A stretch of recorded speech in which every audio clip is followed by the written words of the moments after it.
یہ تب کی بات ہے جب میں سرکار کے ہاں 1 روپیہ ماہوار پر ملازم ہوا۔ میری ماں چاہتی تھی کہ میری شادی ہو جائے۔ رشتہ ڈھونڈا گیا۔ ایک مونگ پھلی فروش کی بیٹی میری ماں کو پسند آئی۔ سلیقہ مند، خوبصورت اور ایک دم خاموش طبع۔ مجھے اس رشتے پر اعتراض تھا کہ وہ ایک مونگ پھلی بیچنے والی کی بیٹی تھی۔ مزدور کی اولاد کو پیٹ کی فکر رہتی ہے، تربیت کی نہیں۔ تربیت بڑے گھرانوں میں کی جاتی ہے جہاں افلاس آنکھوں کی روشنی چھیننے سے قاصر ہوتا ہے۔ وہ کیا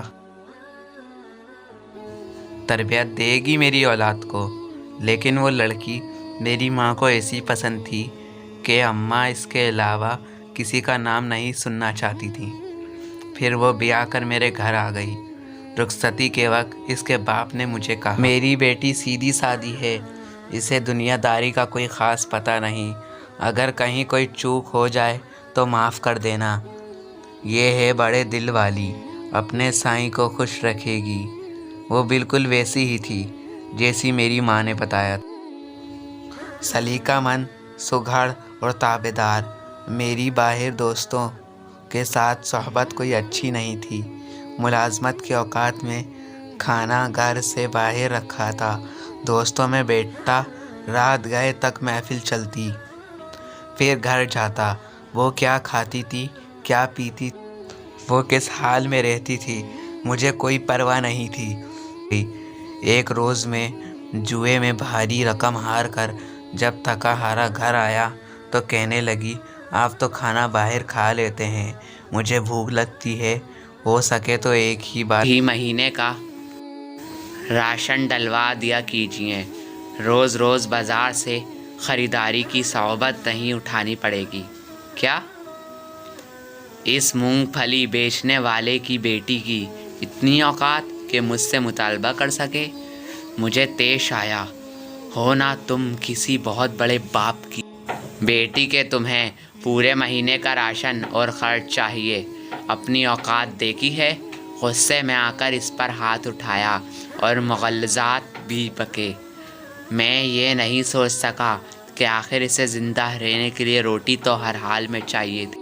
وہ جسمانی اعتبار سے کافی کمزور تھی، مار برداشت نہیں کر سکتی تھی، پشیمانی تھی، یا کیا وہ 2 دن تک بستر پر پڑی رہی، مجھے اس کی بھی کوئی پرواہ نہیں تھی۔ پھر اس نے گھر میں ہی سینہ پرونا شروع کر دیا۔ ہاتھ کا ہنر اس کے کام آیا اور یوں اس کی روٹی کا انتظام ہو گیا۔ میں یہ دیکھ کر پہلے سے بھی بے پرواہ ہو گیا۔ ایک روز ایک ہمسائے نے مجھے روک کر کہا، دن میں جب آپ گھر نہیں ہوتے تو آپ کے گھر سے باتوں کی آوازیں آتی ہیں۔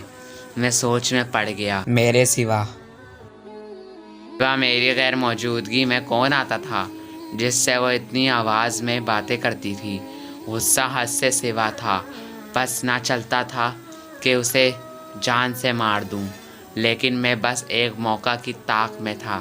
ایک رات پچھلے پہر کسی کے بولنے کی آواز پر میری آنکھ کھلی۔ چاندی رات میں صحن میں پڑی ہر شے بالکل واضح طور پر دکھائی دیتی تھی۔ میں اٹھ کر دروازے تک آیا۔ اب آواز زیادہ واضح تھی۔ وہ کہہ رہی تھی، سائیں، صبح ایک روٹی کے لیے آٹا گھر میں موجود ہے، وہ ایک روٹی کھا کر چلا جائے گا، یہ سوچے بنا کہ میں سارا دن بھوکی رہوں گی۔ میری روٹی جب تک تیرے ذمہ تھی تو عزت سے ملتی تھی، جب تو نے اپنے نائب کے ہاتھ دی تو روٹی کے ساتھ بے عزتی اور اذیت بھی ملنے لگی۔ مجھے اب روٹی تو ہی دے۔ تیرا بنایا نائب تو خائن نکلا۔ وہ میری شکایت کر رہی تھی، لیکن کس سے؟ کون تھا جو اسے روٹی دیتا تھا؟ مجھ سے بھی پہلے۔ میں نے باہر آ کر دیکھا، وہ صحن کے بیچ چارپائی پر ہاتھ میں سوئی دھاگا اور فریم لیے خود سے باتیں کر رہی تھی۔ وہاں کوئی بھی نہ تھا۔ میرے پیروں سے زمین نکل گئی۔ وہ خدا سے میری شکایت کر رہی تھی۔ وہ اس لمحے مجھے کوئی اور ہی مخلوق لگی۔ وہ بہت کم بولتی تھی، لیکن وہ کس کے ساتھ اتنا بولتی تھی آج مجھے سمجھ آیا تھا۔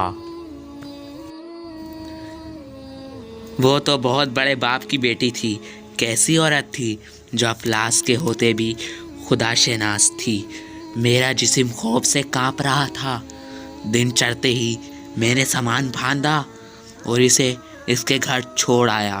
سوسن نے طلاق کی وجہ پوچھی تو میں ڈرتے ہوئے کہنے لگا، یہ بڑی خطرناک عورت ہے، بڑے دربار میں میری شکایتیں لگاتی ہے۔